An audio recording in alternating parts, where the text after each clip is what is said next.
Good afternoon, Patriot pals. Thank you for joining me. Have a good day and God bless you. Let's get into the news.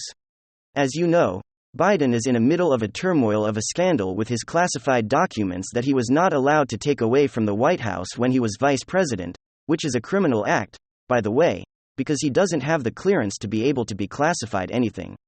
Well, with all of that weighing down on me, went to the Martin Luther King breakfast this morning, and decided to go ahead and lash out at conservatives and most of America by once again claiming that if you're going to take on the US government, you're going to need some F-15 fighter jets to take them on. Your AR-15 will not do it. Again, this is classic playbook out Biden as he's lashing out because he knows that there is immense scrutiny right now that is taking place on him and his criminal activity with his son and the rest of the Bidet criminal family. So let's get to take a look what we have here. Coming to us via the Gateway Put, it says Biden threatens conservatives at the MLK breakfast. If you want to take on the federal government, you need some F-15, you don't need an AR-15. Taliban would disagree with you there. Of course, Biden on Monday delivered remarks at the National Action Network Martin Luther King Day breakfast. Biden attacked police officers and targeted law-abiding gun owners in his speech.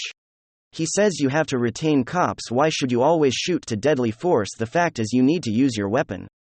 You don't need to do that. Biden said police officers are trained to shoot center math, but who says cops shoot violent? Such should shoot violent criminals in the leg? Absolutely. Ridiculous. Bite and then threaten millions of conservatives. He says I live my right-wing friends talking about how to treat liberty is watered with the blood of patriots.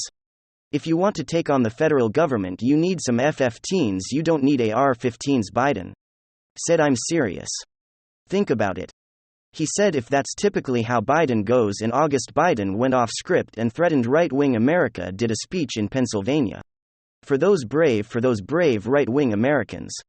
If you want to fight against the country, you need an F-15. You need something a little more than the guns that Biden. I'm not joking. He had imagined that headline to Trump had said it about BLM.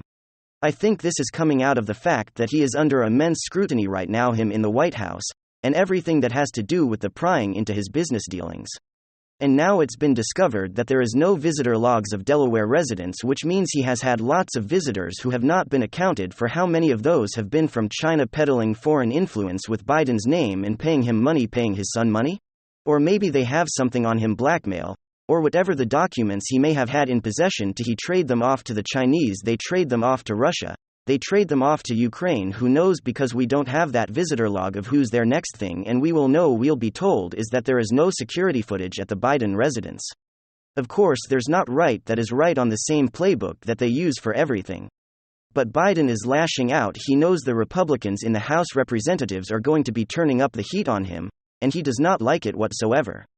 And then, this is some big news, the demons of Davos are gathering this week for the World Economic Forum.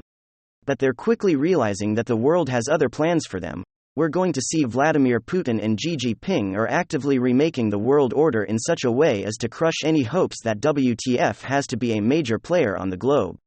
Every year, presidents, prime ministers, and CEOs all arrived in their private jets, and are sequestered together in the remote mountain village of Davos, Switzerland, for the annual meeting of the web app for the World Economic Forum. It's a carefully guarded meeting replete with roadblocks and security personnel, who cordon off and control the one and only entry into this village sequestered in the mountains of Switzerland. And it's for all practical purposes. It's the Olympics of the elite, as it were the annual gathering of the world's 1,000 leading companies who, quote, seek to shape a better future. Ukrainian President Volodymyr Zelensky, of course, be there doing what he does best, which is siphoning money from Western powers. He'll be securing so-called reconstruction loans from BlackRock while there, which no one believes will ever be paid back. But that's not the point. Ukraine has been a massive cash cow for the globalist elite for decades. And the month since the Russian invasion has only served to underscore that. Elon Musk, for his part, he was invited to the latest gathering, but he basically told them to stick it.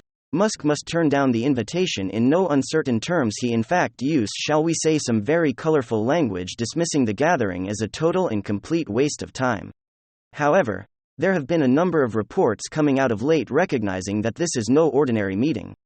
This is not just another year, just another gathering in the web as ongoing attempt at recasting world political and the world's politics and economics in their own image, Something is happening that's changing the world and indeed the WTF in ways the Davos crowd is increasingly realizing they're powerless to stop. The New York Times just ran a fascinating headline, Davos confronts a new world order, and the byline says, the COVID-19 pandemic, the invasion of Ukraine, trends toward autocracy and economic inequalities are challenging the relevance of the World Economic Forum in Davos. Now, that last phrase is key there. All of these things are challenging the relevance of the WTF. According to the New York Times, it is losing its relevance. In other words, the WTF is losing its influence, its power to direct and dictate political and economic life around the world. Here's a couple of highlights from the article. Quote, the post-Cold War era dominated by the idea that Western liberal democracy and free market capitalism held all the answers is over. This was the very ethos of Davos. It must now pivot to the new reality provoked by COVID, the war in Ukraine and aggressive Russian and Chinese autocracies. If the old is gone, the new order is not yet born. Power shifting away from the United States as China's military and economic heft grows. But the shape of an alternative international system is unclear. And that's where the New York Times places its emphasis in the article, that Davos needs to help steer the emergence of this new world order. And fortunately for them, I don't think it's going to be able to do anything like that. Now, just unpacking this a bit for you. We have to remember that after the Soviet Union collapsed officially in December of 1991, the Cold War era, the standoff between the two major world powers, the United States and Soviet Union, came to an end. And prior to that, you had what's called in geopolitical terms, a multipolar world that was a world where you had, in this case, three major world powers, the United States, the Soviet Union, and Nazi Germany. United States and Russia teamed up to knock out Nazi Germany. And then we entered into a bipolar world where there were only two major world powers. That world collapsed in 1991. And that left the United States as the sole world power on the planet. And that ushered in what's called the liberal international order. And that's because the most powerful state in the world was a liberal democratic state. And we purposely and deliberately sought to make the world in our own image. We wanted all nations become liberal democracies, one of them embracing liberal values. We want them being part of the same institutions like the WTO and the IMF, and all will have the same goals, and that's where WTF came in. The WTF provided in an integrative vision for the world to lead, since billionaires and bureaucrats to orchestrate a unified political and economic agenda that is then imposed on the masses. And as long as we lived in a unipolar world, there seemed very little anyone could do to stop this. But then something happened.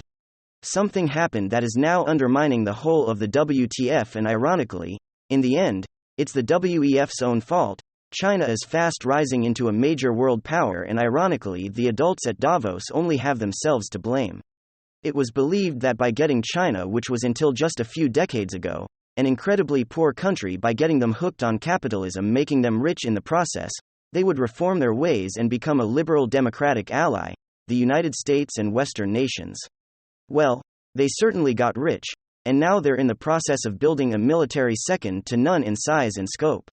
And as for the CCP, it's more powerful than it's ever been.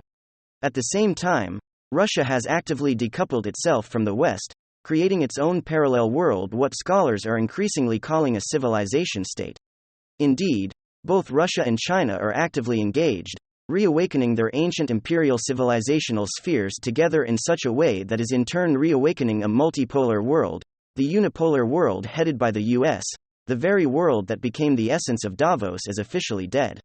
A new multipolar world is rising. And none other than Klaus Schwab, the head of the WTF, is admitting this back in 2017. Shortly after Trump was elected president and Brexit referendum passed to emancipate Britain from the EU. Klaus Schwab admitted that the globalist world, or the liberal international order that the WEF helped orchestrate and manage, was completely collapsing. Now, he has since been warning his fellow globaless that they're going to have to recast or reimagine globalization in such a way that it'd be more palatable for far more nationalist populace and civilization with sentiments in this new world. But in the end, it's being increasingly admitted even by our liberal elite that the WTF isn't calling the shots anymore. A new world order is rising, and it's one that promises to bring the days of the demons in Davos to most definite. Thanks for joining us on today's episode of Open Source News. Don't forget to like, share, subscribe, and turn on the notification bells so you don't miss a thing.